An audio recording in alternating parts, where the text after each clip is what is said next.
you know, when it comes to working for someone, I think that there's so much value in that. Like, you know, your employer has done something incredibly good to be able to outsource a job and delegate that job to you and pay you for it. So there's a lot you can learn from that individual. Whether you like them or not, you can learn from how they have built the business, how they have, you know, employed people and put a lot into it, you know.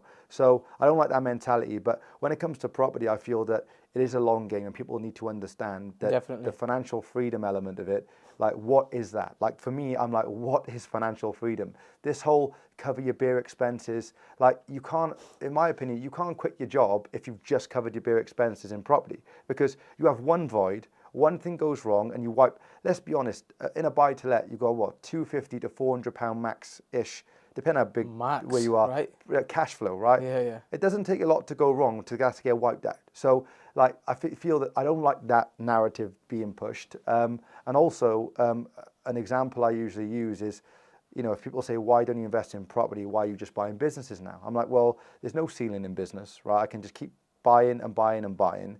And if I hit the ceiling and capacity in the actual business, I'll just buy another one. And then all of a sudden you expand again, right? And also, like, average cash flow on my portfolio on some of like the 2 and 3 beds, £250 a month, right? If I'm lucky, right? If you look, yeah. For me to just have 100 grand profit, I need 400. I don't want 400 tenants and I do not want 400 houses, right? That's not what I wanted to do.